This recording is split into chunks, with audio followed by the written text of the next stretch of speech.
It's a beautiful morning. We welcome you to the second installment of Morning Spring on Western Spring Television, where we shape conversations going on around in the country. And this is where we bring you abreast of situations around you and right there in the world. This is where we also serve you the headlines and then bring you quality analysis on the show. My name is Tim Mitope Ajijolaoluwala. Promises to be a wonderful day. And good morning, Fem. Yeah, good morning, Mitope. How do you do? How to do? Yeah. You're welcome again. I am Femi Ojo. Thank you for joining us today. We look at the front page and pages of different dailies. We usually do that for us and for you to have a hang of the information available in your space around you and maybe far from you.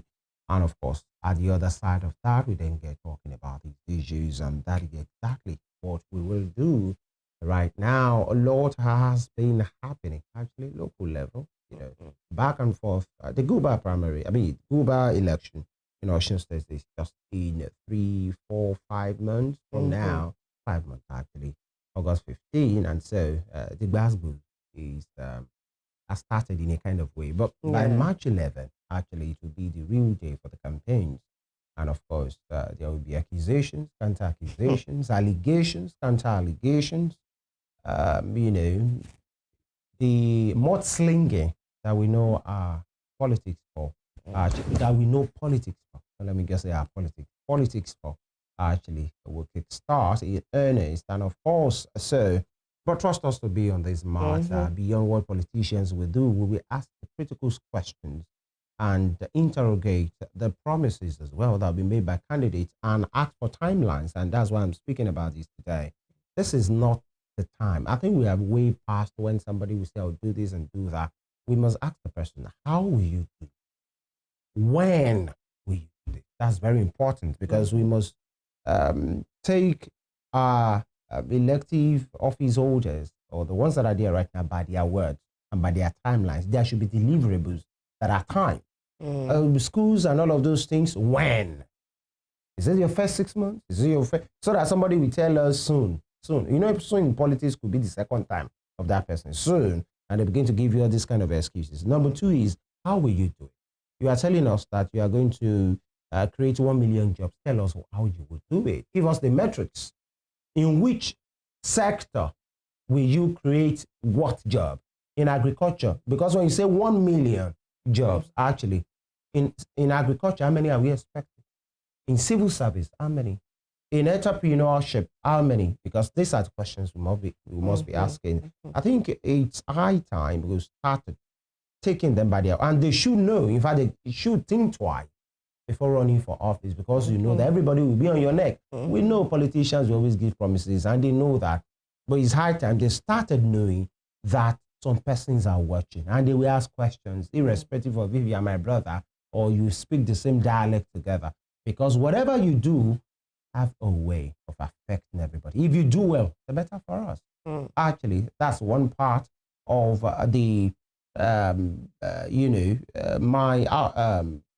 talking point today. And the second is about how people are faring at this time.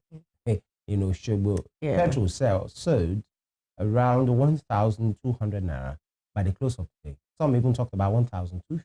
I saw 1,066 naira. Sometimes in the afternoon. In fact, somebody said he saw 1,280 or so, just to take his child to school. By the time he had to just run somewhere, by the time he was returning to the same place, it was around 1,200. Now, my focus is this. I'm talking about energy crisis. This is a crisis, actually. Just call it what it is. Because when you talk about energy, you talk about power, which is non-existent. For us here at Western Spring Television, you know the challenge, actually. And I'm sure maybe it's much more worse with some of our people watching us or that will watch us later. It's almost non-existent in some place. So the petrol that might serve as an alternate in some instances is now skyrocketing. That was yesterday. By today, if something is not done, it's going to become worse. We know how these things run in Nigeria. So you don't have power at home. You don't have enough money to pay your generator. What exactly is your offense? Solar is expensive as well. And so lots of conversations, and we've been talking about how, I mean, a proactive government would have found a way to cushion, the effects of that. Because we've been talking about the fact that the Middle East crisis was going to have a bearing on the fuel price. And now we have the situation right here upon us. And this, I mean, Dangote is already selling at 1,175. And if that is happening from Dangote, then we should know what is going to happen. It's going to translate to, all other filling stations. And then that's a situation we have now. We hope that we can have, lots of issues. There's a lot to talk about that on the faces of the dailies this morning. Talk about, shelving of protest just to have, a full price review. And after that review, let's see what becomes of it. Let's see what, happens. Let's see what comes up from that review if the people will have a respite from that. But if not, then we know what is going to happen. Just like you said, there's no electricity. We can't afford solar, fuel, and the fuel is used for several things. Movement is also there, and what with the cost of transportation, it's a lot. Transportation affects everything. Yes, everything. Everybody will make their complaint. So it's very germane to our existence, our survival. Here, everywhere in the world, but especially with a focus on Nigeria, and so. It's a conversation that the government must have. There's no shelving it. There's no going around it. It's just a conversation you need to have. So and that's the issue. I like where you started from, where you talk about a proactive, plan. Because, whatever is happening in the Middle East right now, it's not the fault of Nigeria, actually. But that is why a nation must have a buffer or think of something quickly that can be done. That's the work of the advisors. That is if you have the interest of the people at heart. That reminds me of the interview with Boala again, where the interviewer kept on saying, so are you saying that the Nigerian people are not important? Because it was sort of sidestepping, and then bringing up talks and points where he kept on, relegating the feelings of Nigerians. And he kept on asking, so are you saying that Nigerians are not important in this discourse? Okay, so Nigerians feel this way. A percentage of Nigerians feel this way. You don't think it's important to look into that because they are not okay. And so that brings us now to that point. Nigerians are not having it funny. And if Nigerians are not happy, then the government should not be happy with the situation and be on top of that situation. That's the way to go. On a normal day. Yes. On paper. In normal situations. By our constitution.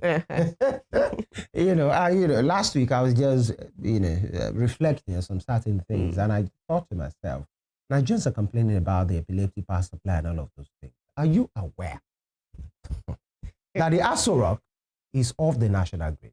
Are you aware? Okay. Well, so if the Aso Villa plans to, or they are off the national grid,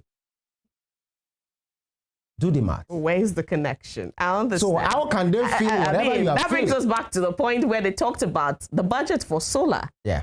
I mean, if you wanted to, you can't want to, you can't have a plan to improve the power situation in the country. Thank you. That's and the you point. are taking yourself off the grid, making a huge vote for power. You already made a statement.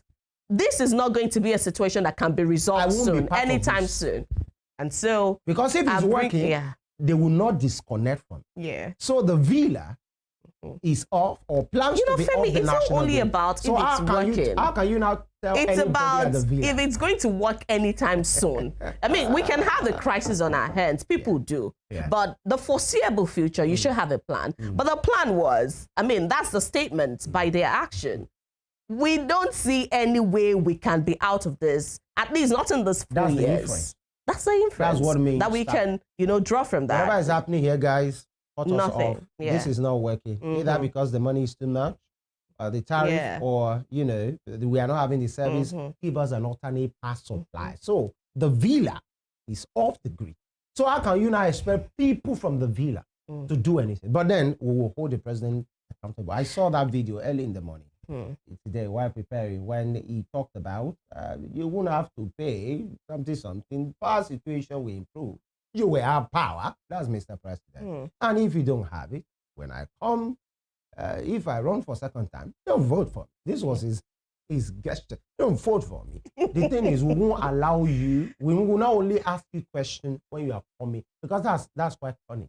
We will not ask you that question only when you are coming for second. We know how these things work. We will start asking you for questions now. And when you say Nigerians are not happy, indeed I know, but it doesn't look like this. And I'm not right. I'm not calling for. I get that part. And I'm not calling for something dastardly, right? But it doesn't look like we are not happy. People take drastic steps when you're not happy. When you are not happy. Yes. Your representatives are still coming around. Everybody is giving iftar lessons and prayers. You know, the fasting is all over the place. They are sitting around with you. Ramadan lecture here, Lenten season, takeaways, and all of those things. You see them. You are not complaining. All you are doing is you are collecting whatever they are dishing. This gift for this one, for that clergy, for this pastor, for this pardon me, for the church members, for the parishioners, for the local whatever traditional rulers, and you are saying they are not. What that says about what that says about us is it's not only our government that is not proactive.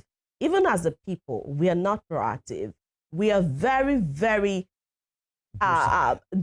God bless you, docile set of people, and it means that until we run a thing, a machine, a system, an institution, a ground, we are not ready to take any step. I mean, if we're still seeing workings of life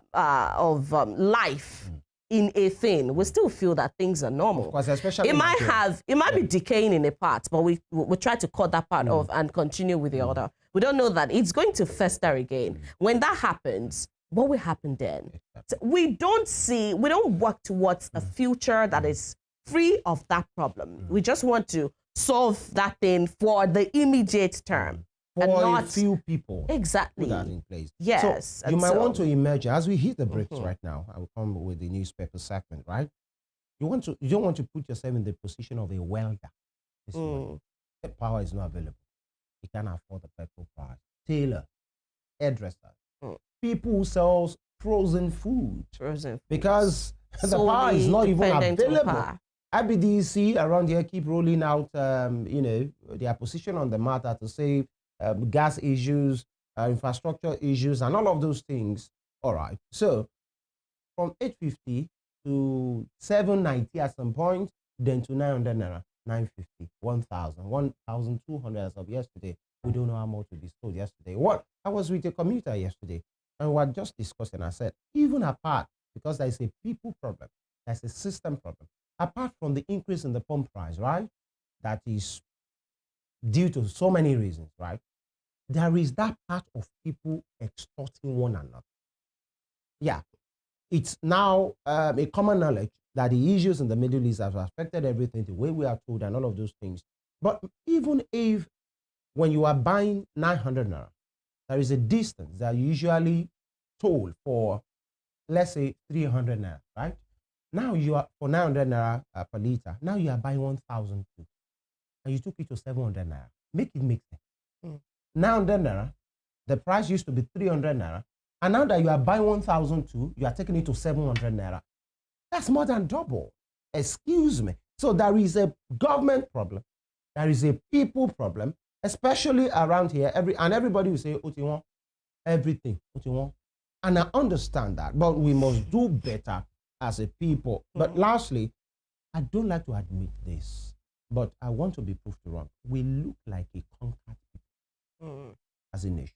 Like a people have been conquered. Our minds have been, our spirit has been given, who have resorted to faith to say, we will talk, God will allow them to hear. You know, that's what we say. God will help us. Security, God will help us. I'm a firm believer in God. I'm a Christian. By God's grace, a firm one at that, to God's glory.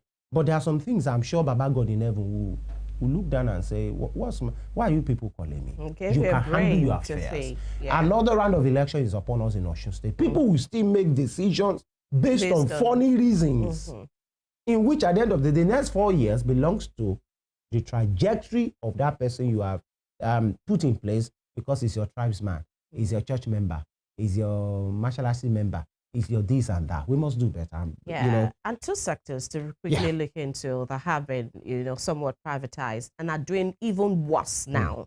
We're talking about oil, that's oil and gas, and PCL.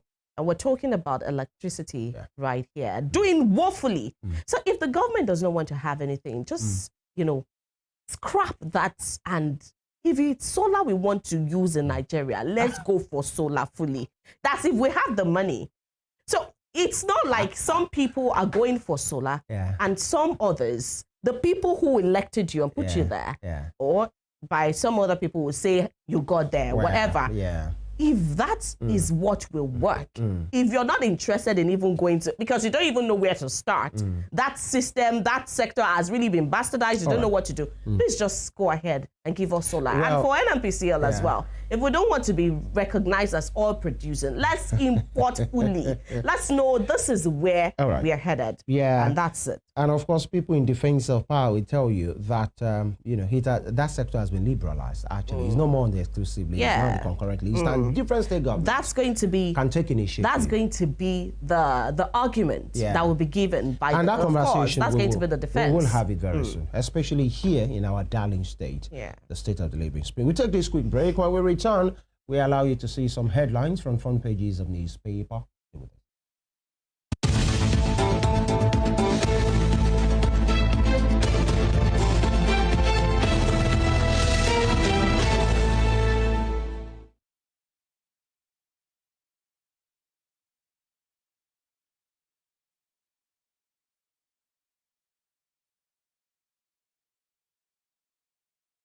Newspaper. Quick one, oil rally retreats as Nigerians await pump price review. Oil rally retreats as Nigerians await pump price review. Talking points around that. Price surge by 47% in Nigeria, stable in other African markets. Stakeholders cite loopholes in deregulation as subsidy worries surface. Inflation concerns over rising fuel prices as Dangote assures of supply. All right, and that is from The Guardian as well. And Israel-Iran issues. Petrol hit 1,285 in Abuja, 1,250 in Ibadan, 1,200 naira in Lagos. Away from that, PDP crosses Dippins as Turaki heads to Supreme Court, ADC, Uz Makinde, and Mohammed. All right, just above that, troops confirm repel Boko Haram ISWAP attacks in Borno and Yobe. And insecurity. Vehicle theft upset Tinkan users despite U.S. commendation. We spoke about that yesterday. The continuous theft of cargoes at the ports. We must do better than that. Bottom strip, Tinubu, passengers, others seek stronger African trade at IATF 2027 signing. And top strip, opposition state shrink to 5 as Zamfara governor joins APC. All right. The transfer window, political transfer window, is perpetually open. All right, that's Governor Daud Lawal of Zamfara State. All right, CSO raises alarm over children, women malnutrition in IDP camps. That's not good. And FS may rise as aviation fuel hits 1,600 naira per litre. So much for the troubles at the Middle East. That'll be all from the Guardian newspaper for today. Quickly to the Punch newspaper. Beside the nameplate there, we have this. PDP crosses, marking the block, asks for Supreme Court after appeal court's laws. And the banner headline, businesses brace for inflation surge as petrol hits 1,300 naira per litre. And the riders, Dangote defends fuel price hikes as NLC pushes back. G7 weighs emergency oil release to tame soaring crude prices. OPS economists flag imminent commodity price rise. Right there. Below that, 2002 World Cup coach Onigmide dies at 88. That's on page 45. Ayedatiwa loses bid to amend re-election eligibility suit. That's on page 14. To the lower strip of the paper, Rivers Assembly defends rejection of Fubara's 4 nominees. Rivers Assembly defends rejection of Fubara's 4 nominees. Students injured in stampede as Lagos school building collapses. Students injured in stampede as Lagos school building collapses. Funding gaps behind February salaries delay. Funding gaps behind February salaries delay. That's according to Accountants General of the Federation there. And there to the top strip of the paper. IG visits Kwara, vows to flush out bandits. U.S. warns citizens of fresh terror threat in Nigeria. U.S. warns citizens of fresh terror threat in Nigeria. Viscous packets 2.3 trillion naira despite erratic power supply. Right there, those are the headlines making the face of the Punch newspaper this morning. All right, from the Punch, let's quickly see what we have with the Daily Sun. The Daily Sun newspaper marketers project 2,000 naira fuel price. Dangote hikes petrol, diesel price to 1,175 and 1,620 respectively. That means from Dangote, it is now 1,175 naira per liter for fuel, and for diesel 1,620 naira. Who shall save us at this time? All right, below that you have the picture showing smoke billowing from the head of service building at Federal Secretariat in Abuja following a fire outbreak yesterday. And of course, the fire has been contained. An organ harvesting link. Your allegations against me fabricated. PPRO tells StarTimes. And Southwest APC will give Tinubu 10 million votes in 2027 Senate leader. All right, that's Opemi Bamidele. Governor Biodun's re-election campaign council kicks off. Southwest APC will give Tinubu 10 million votes in 2027, as they usually say. Time shall tell. Right? Kaduna, 12 abducted as terrorists hit another Kajuru community. Inspector General vows to reclaim Kwara communities from terrorists. Wishing all the best he should. Soludo told schools to reinforce Monday resumption activities, and Nigeria's stock surge in dollar terms despite global tensions. And here, PDP, Turakila then WC heads for Supreme Court, rejects appeal court judgment voiding party's national convention in Ibadan. That will be all from the Daily Sun. Daily Trust newspaper, the banner headline, 2027, why PDP may not be on the ballot. Right, at the top strip, Middle East crisis, what oil windfall means for Nigeria. You might want to check that out. It's an explainer right there on the face of Daily Trust newspaper this morning. Zamfara governor defects to APC. How we escaped school building collapse, according to students. And to the lower strip of the paper, how military lost 3 commanding officers in 1 week. Sad. How military lost 3 commanding officers in 1 week. Great loss of human resource right there. A part of the Femco Nazari Primary and Comprehensive College, which collapsed in Ogba, area of Lagos State yesterday. You can see pictures of ruins right there. And those are the headlines making the face of Daily Trust newspaper this morning. And of course, that's much about it for now. We take this quick break. When we return, we speak to issues, especially in the state of the living spring. Here, we look at education, the bedrock of any development in any serious nation. How is Ocean faring? We speak with the man in charge. That'll be after now.